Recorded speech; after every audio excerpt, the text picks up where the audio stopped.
জাহেলিয়াতের যুগের কথা এখানে বয়ান করেছেন। এ আমার মায়েরা, এ আমার বোনেরা, এ আমার বাপজানেরা, খুব ভালো করে শুনুন।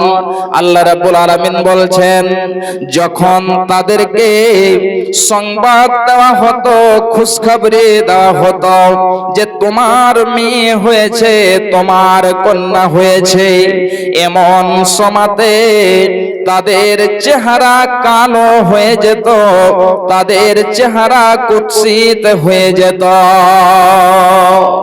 শুধু তাই নয়, তাদের চেহারা কালো হয়ে গেলেও তারা এটা মনে মনে চিন্তা ভাবনা করত যে আল্লাহ, তুমি আমাকে কন্যা কেন দিয়েছ?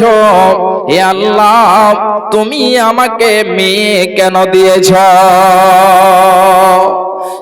আমাকে যে মেয়ে দিয়েছ, আমার বাড়িতে যে কন্যা হয়েছে, এতে আমার যা মান সম্মান ছিল, আমার যা ইজ্জত ছিল, আমার সমস্ত কিছু যেন মিশে গিয়েছে। আমি আর যেন চেহারা দেখাবার মতো নয়। এই বলে আল্লাহ রাব্বুল আলামিন বলছেন, ইয়াতাওয়ারা মিনাল কওমি মিন সুই মা বুসরা বিহি।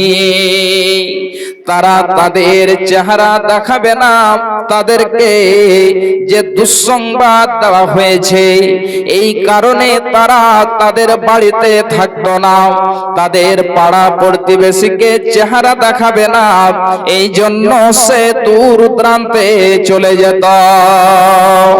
এই জন্য চলে যেত যে আল্লাহ আমাকে মেয়ে দিয়েছে, আমার কন্যা হয়েছে, আমার যে কন্যা হয়েছে, এই কন্যা হওয়ার কারণে আমার ইজ্জত সব মাটিতে মিশে গিয়েছে, আমার চেহারা দেখাবার মতো আর কোনো জায়গা নেই।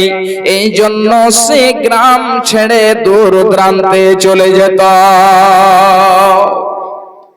আমার ভাইজানেরা, আমার মা, আমার বোনেরা, খুব ভালো করে শুনবেন, ইসলাম কতটা মেয়েদেরকে মর্যাদা দিয়েছে, মহিলাদেরকে কতটা মর্যাদা ইসলাম দিয়েছে, খুব ভালো করে শুনুন। এমন সময়তে জাহেলিয়াতের যুগে যখন সেই মেয়েদের খবর দেওয়া হতো, তারা এটা মনে মনে চিন্তা ভাবনা করত যে আল্লাহ আমাকে যে মেয়ে দিয়েছে, আমার ইজ্জত সব শেষ হয়ে গিয়েছে, এরপরে আমি ওই মেয়েটিকে জীবিত রাখবো না আমি সেই মেয়েটিকে মাটিতে জিন্দাই, মাটিতে জীবিত আমি তাকে দাফন করে দেব। তারা এটা যেন চিন্তা ভাবনা করত। আমার মা, আমার বোনেরাও, একটা ছোট্ট করে ইতিহাস আপনাদেরকে আমি তুলে দিচ্ছি, খুব সহজে বুঝে নেবেন। ইমাম বাগাবী তিনি বলছেন, জাহেলিয়াতের যুগে যখন কোনো মেয়েকে ছেড়ে দেওয়ার ইচ্ছা হতো, এমন সময়তে ওই মেয়েটিকে একটা মোটা কাপড় পরিধান করিয়ে দিয়ে, একটা উনি কাপড় পরিধান করিয়ে দিয়ে তাকে উট, মহিষ, ছাগল চড়াতে দূর দূরান্তে পাঠিয়ে দেওয়া হতো। তার কোনো খোঁজ নেওয়া হতো না, তার কোনো খবর নেওয়া হতো না, সে কোথায় আছে, সে কি খাচ্ছে, কোথায় রাত্রে থাকছে, রাত্রি কাটছে কোথায়, এমন কোনো যেন খবর নেওয়া হতো না।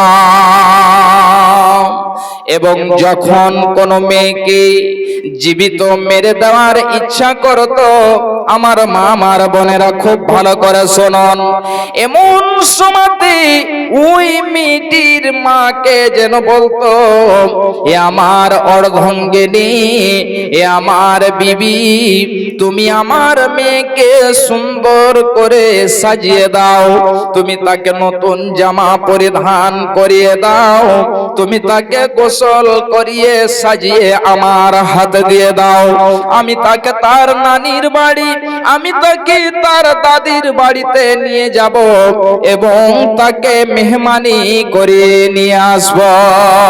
খুব ভালো করে শুনুন, এমনি করে যখন অর্ধাঙ্গিনীকে বলতো, বিবিকে বলতো, বিবি সুন্দর করে ওই মেয়েটিকে সাজিয়ে দিয়ে তার স্বামীর হাতে, মেয়ের পিতার হাতে তুলে দিত এবং সেই মেয়ের পিতা তার হাত ধরে এবারে নিয়ে যেতে যেতে গভীর জঙ্গলে যখন চলে যেত, এমন সমাতে গভীর জঙ্গলের মধ্যে একটি গর্ত খনন করে ওই মেয়েটিকে গর্তের ভেতরে ফেলে দেওয়া হতো।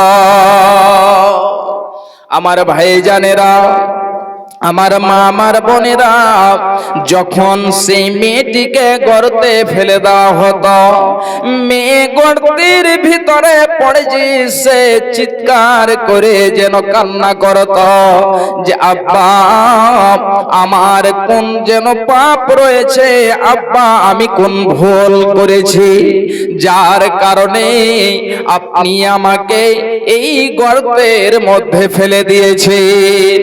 গর্তের মধ্যে ফেলে দিয়ে তার উপরে মাটি দিয়ে চাপিয়ে, তার উপরে পাথর চাপিয়ে দিয়ে তাকে সেখানেই দাফন করে দেওয়া হতো।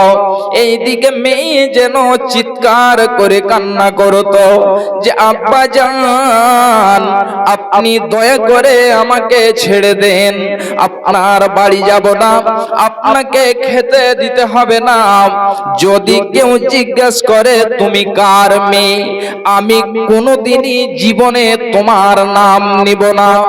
তারপরেও যেন সে কঠোর দিলের মানুষ, সেই শক্ত দিলের মানুষ ওই মেয়েকে জীবিত সে গর্তের মধ্যে ফেলে দেওয়া হতো এবং ফেলে দিয়ে তার উপরে পাথর এবং মাটি চাপিয়ে তাকে দাফন করে দিত। আমার ভাইজানেরা, আমার মা, আমার বোনেরা, খুব ভালো করে শুনুন, এমনি করে সে জাহেলিয়াতের যুগে মেয়েদেরকে জীবিত থাকতে দেওয়া হতো না, তাদেরকে মেরে দেওয়া হতো। যদি কেউ থাকতো, যদি কাউকে তারা বাঁচিয়ে রাখতে চাইতো, তাহলে তারা যেন কোনো খোঁজ খবর নিত না, তার অসম্মানই করত, মেয়েদেরকে কোনো মর্যাদা দেওয়া হতো না। বিশ্ব নবী আমার নবুয়তি পেলেন, নবী হয়ে গেলেন মক্কা নগরে।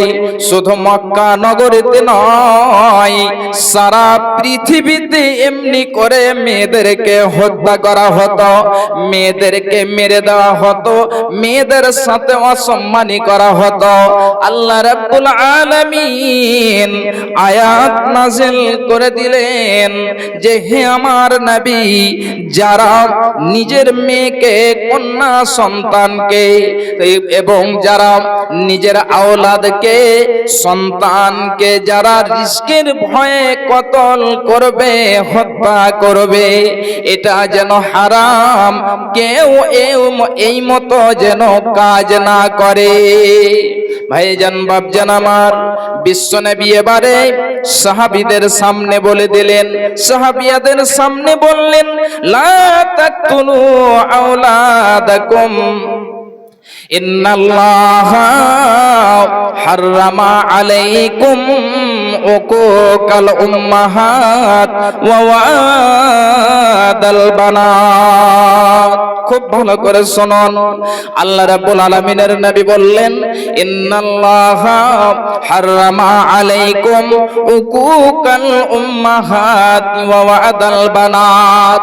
আল্লাহ রাব্বুল আলামিন তোমাদের প্রতি তোমাদের মায়ের, তোমাদের পিতার অসম্মানী করা হারাম করে দিয়েছেন এবং তোমাদের মেয়েদেরকে কতল করা আল্লাহ রাব্বুল আলামিন হারাম করে দিয়েছে। ভাইজান বাপজান আমার, তাহলে আল্লাহ রাব্বুল আলামিন মায়ের কতটা যেন মান সম্মান দিয়েছে, মায়ের কতটা মর্যাদা দিয়েছে।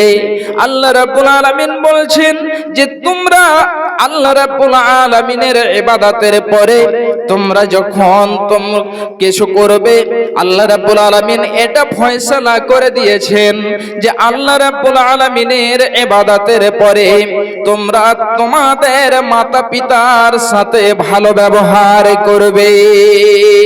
শুধু তাই নয়, আল্লাহ রাব্বুল আলামিন বলছেন যে তোমরা তোমাদের মাতা পিতার জন্য দোয়া করবে।